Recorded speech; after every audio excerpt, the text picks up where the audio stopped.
All right, 2002 Chevy 2500 LB7 Duramax diesel. Going to do a thermostat change, which is dual thermostat. You got the rear one right there and the front one back there. On top of that, I'm also, because I think if I can get it focused, that sensor right there I'm going to change as well because it was cheap.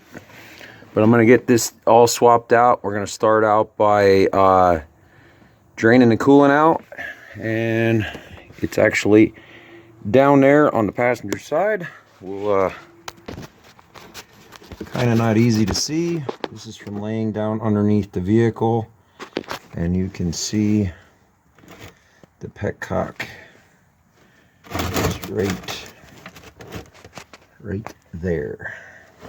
So I know I had it that I could turn it. Let's see if I get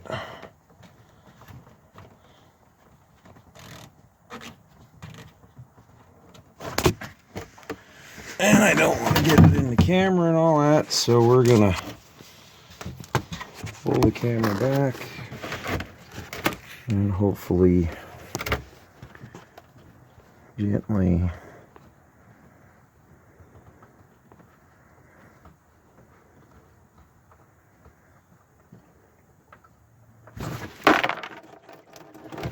did get it. So now we'll take and get up there and open up the radiator cap, and it'll make this job a lot easier. All right, now with a slippery hand, unfortunately, and hopefully we don't create a mess.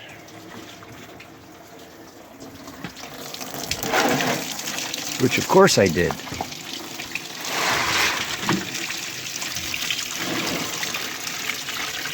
should have left it closed.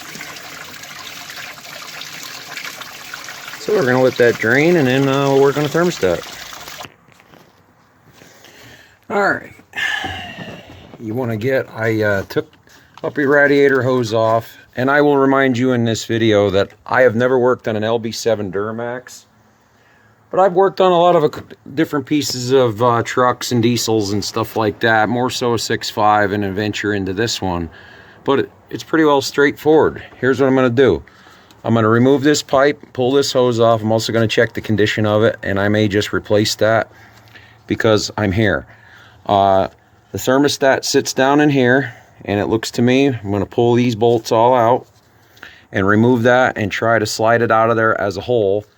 You know, probably coming this way or something like that without disturbing the air conditioning. I did unplug the sensors to the air conditioning to get that out of the way. And I also, and I will remind you, disconnect your battery when you're working on anything under the hood. And I did remove the power wire going to the alternator. So, next step, I'm going to grab my tripod and I'll set it in here. Hopefully I'll be able to catch removing all the bolts here, or I'll take you step by step if that don't work in removing this and then replacing the thermostat. Seems like a pretty well straightforward job. All right, my apologies dealing with a faulty camera here. So what I did, I'm about ready to remove the pipe and everything that's the thermostat cover. So I got all the bolts loose, removed everything out of the way, and now I'm going to try and loosen this up and pull everything out. And I'll do it in segments here as because the camera is not cooperating, but I got all the bolts out, ready to remove it. The hose going, I imagine this is a return hose for the turbo for coolant. So that's just going to get replaced. I have some new fuel line here. Looks like it's just 3/8, so I'm going to go ahead and replace that, and we're going to get this removed and get these thermostats in. Alright, so there's a bolt holding this down that you have on the pipe coming out. Get a better view of that. That's under one of the major engine harness plugs, so that's a little bit of a challenge. And then what I'm going to do, I just pulled it out enough. Get the light back on here. As you can see, there's the thermostats. So I'm going to pull them out and get them swapped out. Let's see how hard they're going to be to come out. They're still closed, but boy did this thing, it took forever for it to warm up. There, that wire's coming out of the gasket already, so these could be in a long while. It's hard to say. One good thing is everything's nice and clean in there. You can see that. I'd say it's in a while. I'll take a closer look in a second. Yeah, everything's nice and clean inside. I think that's a plus. So let's see if we can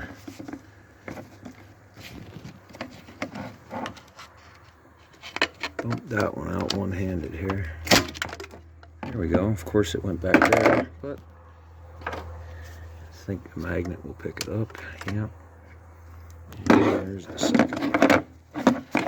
Alright, let's have a look at these.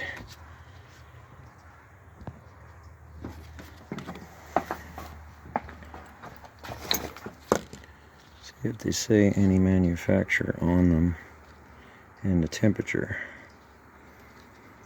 Alright. I think that one says 85 degrees right there, or I don't know, Celsius. Won't say a brand name, so I don't know if it's original equipment or not.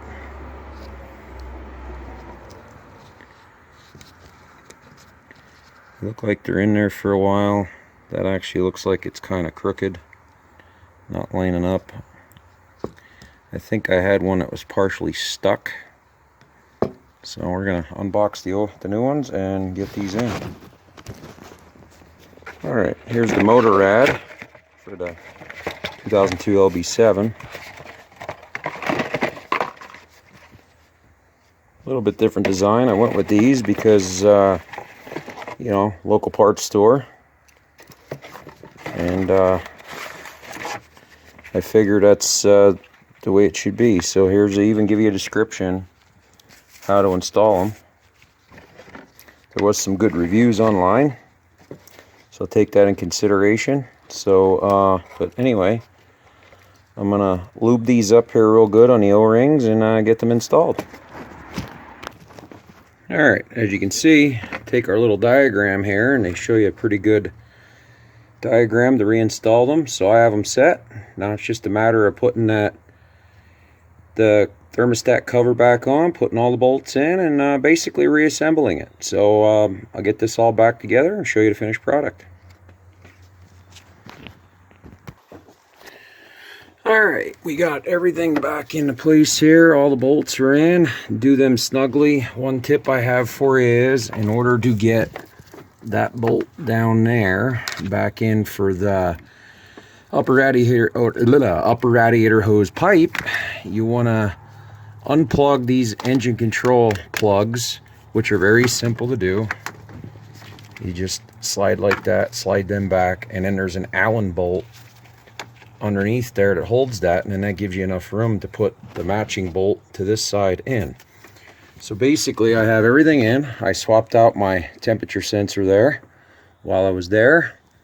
Now it's a matter of putting the plug back in. I do have to put the air intake back on so we don't mess with the sensors. I also, like I said earlier, I had a piece of hose and I reused the insulator because of the turbo.